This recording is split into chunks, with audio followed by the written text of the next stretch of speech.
Diyos ko Lord. Ginagamit niyo yung inyong mga posisyon dyan sa kamera para mangharas. Samantalang kayo ayaw nyo kayong hinaharas. Kung debate lang. Walang sumbungan. Kung suntukan lang. Walang iyakan, ganun yan. Magreklamo. Kung matatandaan, may mugshot si Castro na kalat ngayon sa internet nang mahuli ito sa isang... Ayan o Castro. Meron ka in relations to RA 7610, kidnapping and failure to return a minor. Kayo yung may mga kaso ng kahayupan sa Pilipinas. Tapos ikaw yung may ganang matakot? Hindi ka natakot nung pinagkukuhan niyo yung mga bata na yan para i-brainwash ninyo? Hindi kayo natakot na yung mga yan i-field trip nyo sa bundok para doktrinahan ng mga samahan ninyo? Si Joe Maciso na nagsabi na yung ACT party list na yan, ACT Teachers party list na yan, communist front yan. Ayaw nyo na mare-red tag kayo pero never nyo pang dinenounce yung NPA sa mga terroristic acts nila.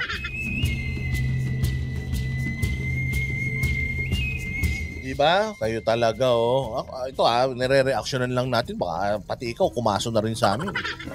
Bawal na magsalita, bawal na. Isang checkpoint taong 2018 dahil sa pagdadala ng mga menor de edad para turuan ang revolusyonaryong pakikibaka laban sa pamahalaan. Ayun mantakin mo, magre-recruit kayo ng mga bata, i-brainwash ninyo para turuan kung gawing mga revolusyonaryo lumaban sa gobyerno. Teacher kayo, dapat na tinuturo nyo yung mga nakakatulong sa buhay nila, hindi yung makakakitil sa buhay nila. Kaya madam, kung totoo lahat ito, itong mga to, tapos yung mga namatay na mga UP students dyan sa bundok, mga napatay na mga sundalo, alam nyo, sabi ko nga sa inyo, dito sa lupa, sa batas sa lupa, maaring kayo'y mapaikot-ikot nyo yan. Maaring makatakas kayo sa batas sa lupa. Pero sa batas sa impyerno, sigurado kayo, araw-araw na ginawa ng Diyos, ng demonyo pala. Araw-araw na ginawa ng demonyo, masusunog kayo dyan. At sana dumating yung mga panahon na yan. Sa totoo lang, sobrang kakapal ng mga pagmumukha ninyo. Kasama nitong nahuli noon si dating Bayan Muna Congressman sa Turo Campo. Samantala, binanata naman na nakababatang Duterte si Castro at tinawag ring kadramahan ang pagsasampa nito ng reklamo. Ayan sabi naman ito, as a congressman myself, madami akong alam sa makakaliwang mga party list representative. Tigilan na natin ng kadramahan. Paolo, ito hindi ko gusto tong sinabi mo na to. Na marami kang alam about them. Isiwalat mo.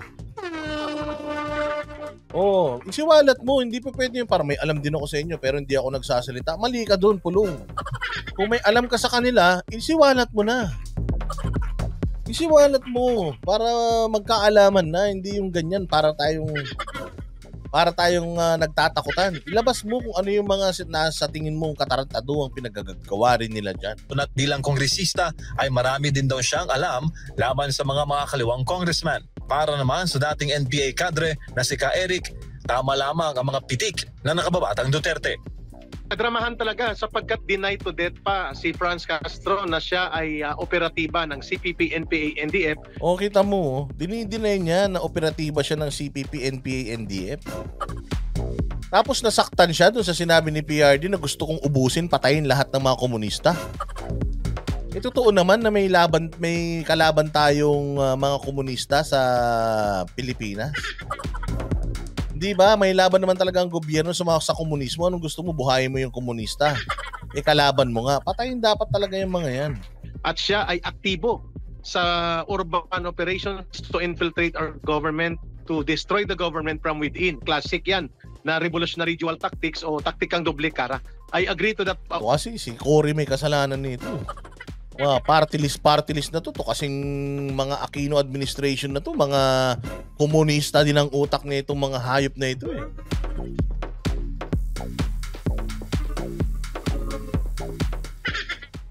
kaya sa totoo lang, itong mga itong mga buwisit na mga Aquino na to, dapat hindi na to makabalik ha.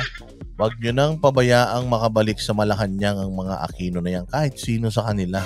Diyos ko po, sinira niyan ang bayan natin talaga naman. Observation nga nagdadrama-dramahan itong mga CPP, NPA, NDF, they're trying to play victims. But they are not. They are the ones who destroy the country for almost for over 5 decades. Kaya tama lang na punahin sila ni former President Duterte at i-expose sila dapat. Para sa Diyos at sa Ayaw.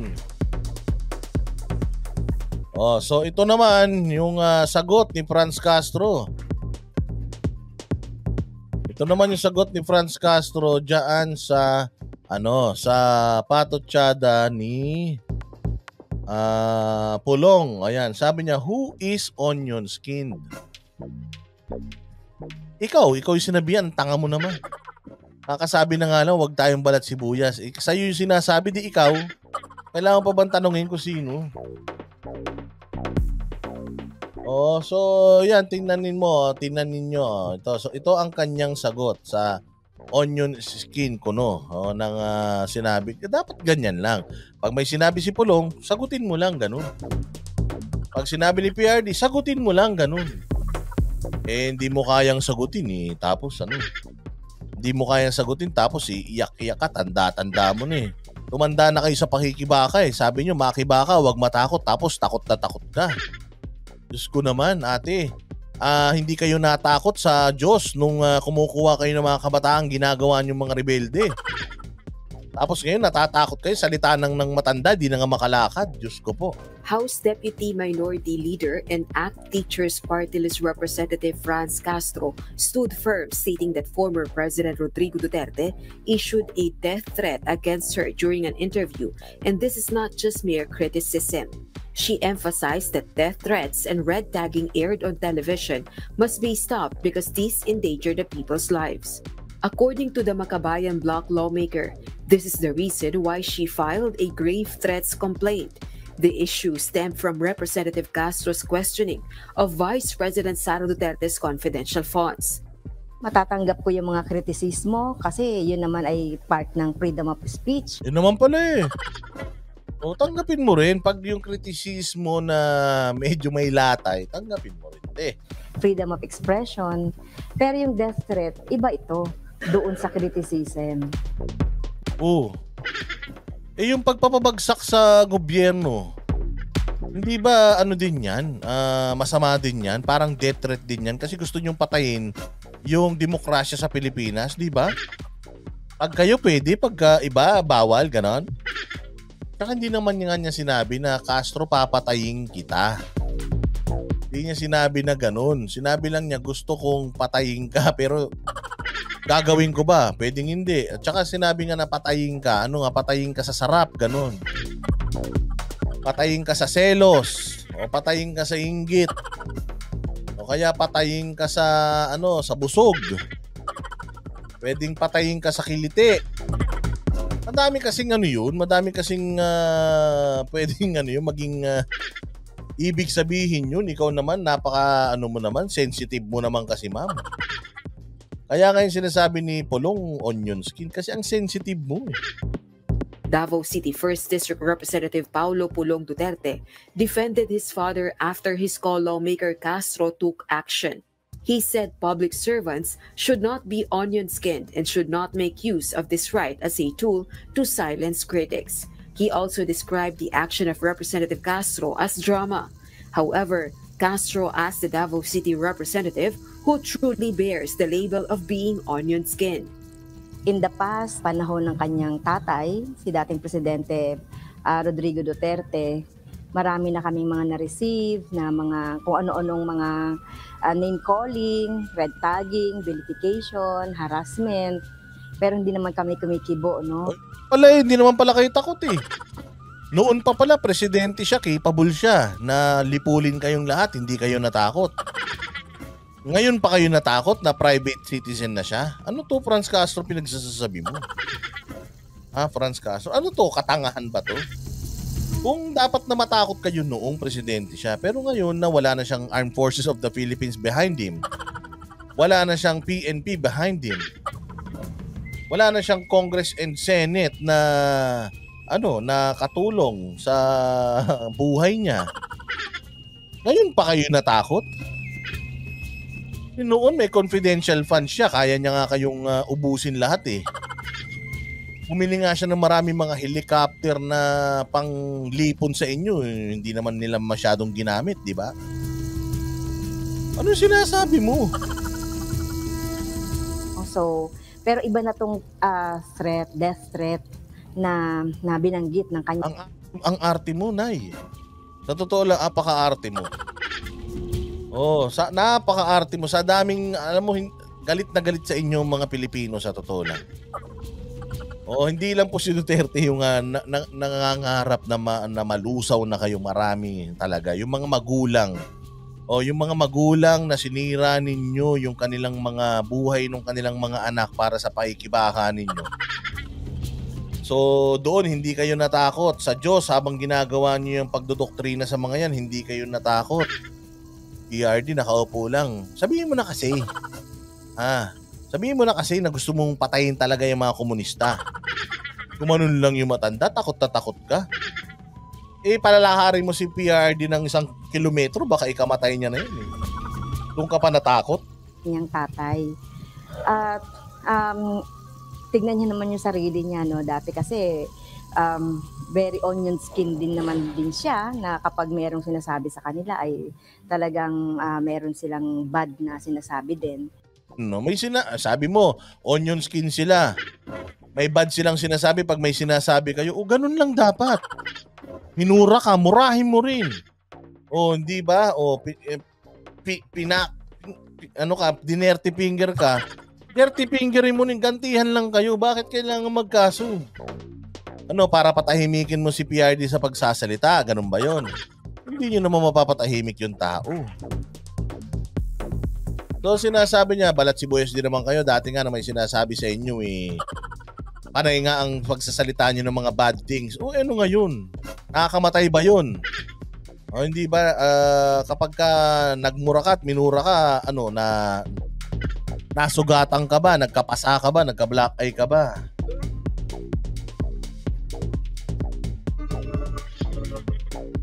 Kay Franz Castro, sa totoo lang nakakahiya ka. Dirin-diri na mga tao sa inyo dyan. Meron silang bad na sinasabi din.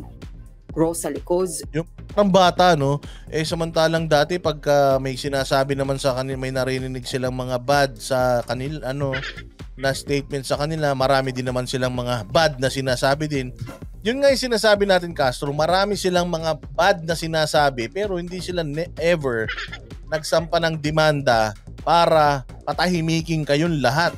They have all the resources para sana talagang maubos ang mga lahi ninyong mga komunista sa Pilipinas.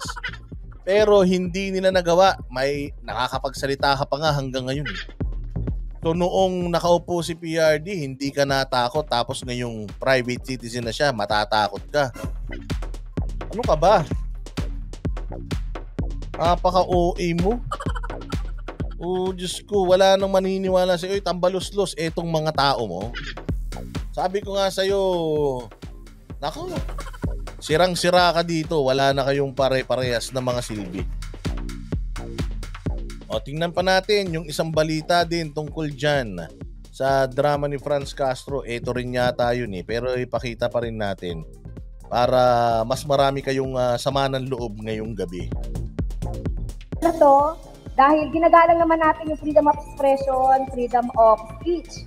Pero yung gamitin mo yung television, gamitin mo yung social media para pagbantaan ang buhay ng isang tao. Hindi niya ginamit yung social media, ma'am.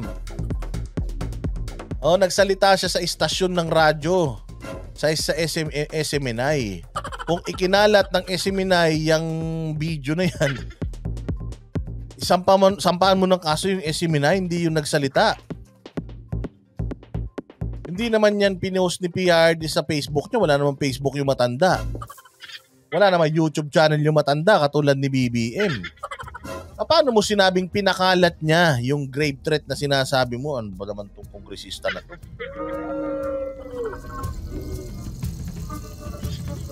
Diba pinakalat daw sa social media? O di yung mga nagpakalat sa social media, yun yung kasuhan mo. Ako nga, kongresista na ako, nababantaan pa, no? Much more. Kayang gawin yan sa mga... Ay, hindi. Hindi, nakita mo naman, Franz Castro, wag mo na kasi kaming idamay sa katarantaduan nyo. Tirindiri kami sa inyo. Wag nyong isipin na kayo ang Pilipino, hindi po. Nandyan lang kayo dahil may bilang pa kayo, marami pang mga komunista sa Pilipinas. Okay? At saka kailangan pa nila ng mga aso sa Kongreso, kaya nandyan kayo. Ngayon, ganito po yan, madam, kalinaw-linaw ng sinasabi ni PRRD. Ubusin ng mga komunista. Huwag niyong sirain ang bayan ko, ipaglalaban ko ang bayan ko, mahal ko ang bayan ko. Hanggang buhay ako, ipaglalaban ko ang bayan ko.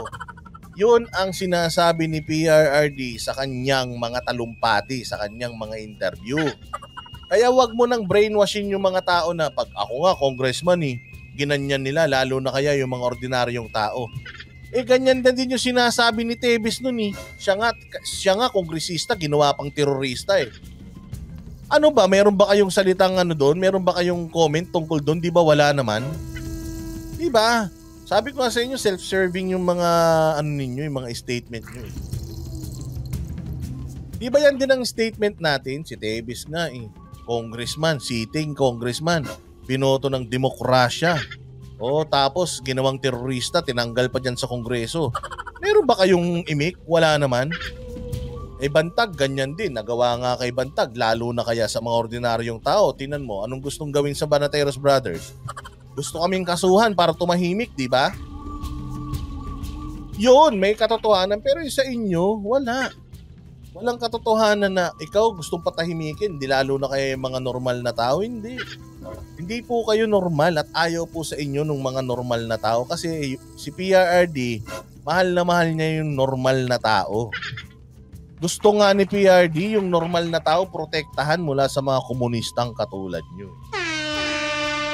Thank you very much, Madam Silosang Sutil. Gandang evening, Boss Dada and to all. Thank you, Silosang Sutil, sa iyong generosity. You're amazing, mabuhay ka, God bless you, and more power to you. Yun ang sinasabi niya, ha? Ako nga, congressman, kayo pa, style nyo bulok. Style nyo bulok. Mga pang-araniwang mga mamamayan. Death threats ang binitiwang pahayag ni dating Pangulong Rodrigo Duterte. Nagdadaldal ka ng ganyan, Franz Castro, buksan mo yung libro mo. Kaysa kasuhan mo si Duterte, buksan mo yung libro mo. Ipakita mo saan mo dinala yung pera ng party list ninyo. Saan nyo inubos yan, itemized, ilabas ninyo. Kung talagang mahal nyo yung mga sinasabi ninyong mga nire-representan yung mga tao. Ilabas mo. Yun lang naman, simple. Sampalin nyo si Duterte ng katotohanan na mali siya sa kanyang mga pahayag by means of showing the people proof na mali si PRD. Pero anong mas nauna pa kayo nagsampa ng kaso? Mas nauna pa kayo nagdrama-drama kaysa magbukas ng inyong mga ng mga reports, audit reports. Hindi nyo na maloloko ang tao hanggat may mga vloggers na hindi bayaran katulad ng mga media, i-expose natin yung mga kabulastugan. At hindi ito dapat palagpasin. Ito ang binigyang diin ni House Deputy Minority Leader at ACT Teachers Party List Representative Franz Castro. Ayon sa mambabatas, ito ang dahilan kaya naghain na siya ng reklamong online grave threats laban sa dating punong ehekutibo. Nag-ugat ang pahayag ng dating Pangulo sa pag-question ni Representative Castro sa confidential funds ni Vice President Sara Duterte. Matatanggap ko yung mga kritisismo kasi yun naman ay part ng freedom of speech, freedom of expression. Pero yung death threat, iba ito doon sa criticism. Samantala, ipinagtanggol naman ni Davao City 1st District Representative Paulo Pulong Duterte ang kanyang ama kasunod ng paghahain ng reklamo ni Representative Castro. Giit nito bilang public servants, hindi dapat balat sibuyas at gamitin ang karapatang paghahain ng reklamo sa korte upang patahimikin ang mga kritiko. Mas matitinding kritisismo rin anya ang tinanggap ng dating presidente, subalit hindi nagsampa ng kaso laban sa kaninuman. Sa uli, binigyang diin itong dapat nang itigil ang kadramahan at pagpapamedya, lalo na't marami siyang alam sa mga kaliwang party list representatives. Patuloy naman ang multi-sectoral groups sa panawagang i-abolish na ang confidential funds ng civilian agencies para sa susunod na taon. Kabilang na ang bilyong-bilyong pisong halaga ng confidential funds sa ilalim ng tanggapan ni Pangulong Ferdinand Bongbong Marcos Jr. at sa Department of Agriculture. 4.5 billion pesos ang Ayan na oh. Oh, ciao, ngiwing. May magagalit sa akin ito. Sorry na po ma'am, sorry na ma'am. May magagalit sa akin ito pag binanatan ko to. Diyos ko po, magagalit sa akin. Boss Dada, ano ka ba? Ano binabanatan yan? Insang ko yan. Pero tingnan mo, ngiwi na to. Nangiwi na to, ilang beses na natalo to.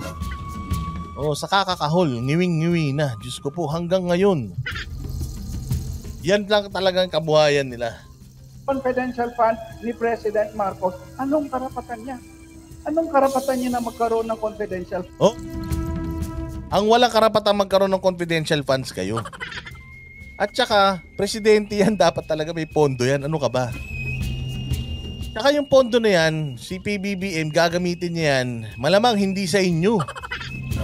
Hindi naman galit sa inyo si BBM. Antayin nyo, pag si Inday Sara naging presidente, po siya sigurado malulusaw kayo lahat. Lusaw, PR, di wag mo na kasing gamitin yung salitang patayin. O sabi mo na lang lusawin, ganyan. Wag na yung kasi yung patay, wag na yung ganun, wag na yung kasi hindi magandang ano kasi yun. Tsaka si PRD kasi hindi naman magaling magtagalog yan. O Englishin mo na lang, PRRD para hindi kayo nami-misquote. Kailangan niya na mag-surveillance, kailangan niya mag-intelligence. Utusan ng SP, utusan ng PNP, hindi. Eh bakit? Presidente ka ba? Hindi naman ikaw presidente. Mas marunong pa kayo, tagal nyo nang naghihiyaw dyan. Dumami COVID dahil kakasigaw nyo ng makibaka, buwisit kayo. At iba pa na mga military or PNP bodies mo dyan.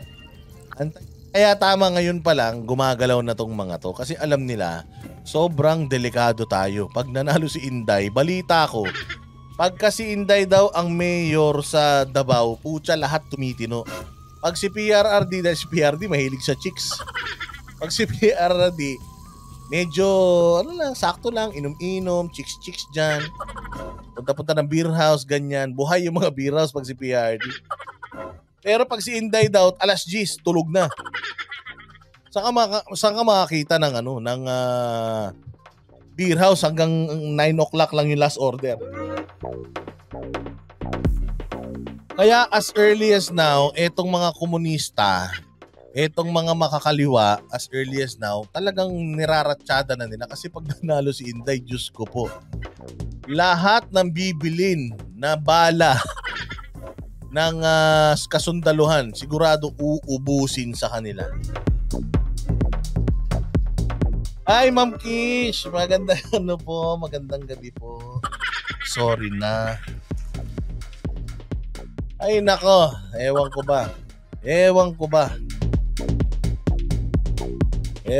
kaya ngayon pa lang, full blast na yan. Banatan na natin si Inday pag nanalo yung pucha. Pumunta na tayo dun sa Netherlands. Pumunta na tayo kung saan namatay si Joma Sison dahil sigurado di tayo makakauwi sa Pilipinas, uubusin tayo ng mga yan. At pag naging presidente si Inday, lahat ng mga teroristang NPA, sigurado magsisisukuan yan. Kasi kay Inday, ayaw niya ng peace talks. Sabi ni Inday, walang peace talks, ubusan tayo ng bala. Kung si PRRD, medyo medyo makakaliwa pa si PRD. Binigyan pa nga kayo ng mga posisyon dati. O kung si PRD medyo makakaliwa pa, ibahin nyo si Inday Sara talaga naman. Lusawan talaga, ubusan ng lahi yan. Bernie Sergist, thank you very much po. God bless you. Mabuhay kayo dyan sa Switzerland ba yan? God bless you and more blessings po para sa inyo. Thank you for supporting and sponsoring this live stream. You are amazing. Kaya yan. Tama. Tinan mo, tama ako. Switzerland dyan. Alam ko pera dyan. Pangarap ko makapunta dyan. Kaya full blast sila kay Inday. Anila, tinututulan nila ang lihim na paggamit ng pondo na hindi dumadaan sa regular na audit ng Commission on Audit o COA. Panawagan ng mga ito, ilaan ng bilyong-bilyong pisong pondo sa social services gaya ng kalusugan. Alam niyo na tatandaan nyo nung panahon ni may kwento-kwento diyan sa Davao eh. Noong panahon daw ni Inday, si PRRD daw nahuli. Si PRRD daw nahuli ng isang parang traffic constable diyan sa Davao. Tapos sabi daw nung traffic constable, ay, Mayor, sabi daw kay PRD na nakita siya, ay Mayor, sorry, sige po, diretso na. Alam mo, sabi daw ni Duterte, hindi. Hulihin mo ko. Pag nalaman ni Inday na hindi mo ko hinuli, lagot ka. Oo, yun ang ganun yun. Kahit nga si Duterte sabi niya takot nga ang mas takot ang mga tao kay Inday sa Davao kaysa sa akin. Kasi ako, alam na nila yung ugali ko, pero si Inday sobrang stricto talaga niyan. Meron akong kwento na ganun na narinig dati talagang nagpahuli si kumbaga traffic stop. Hinuli si Pulong, hindi lang si Pulong, Santi Santos, pati si PRRD. Nung nakita nga daw si PRRD. Si PRRD naman yung nagkukwento na si Pulong daw paglasing hindi daw umuuwi ng bahay. Dahil daw si Pulong kapag lasing, nakikita na lang daw ni PRRD pagulong-gulong daw sa kusina yun dahil tinatadyakan daw ni Inday Sara yun.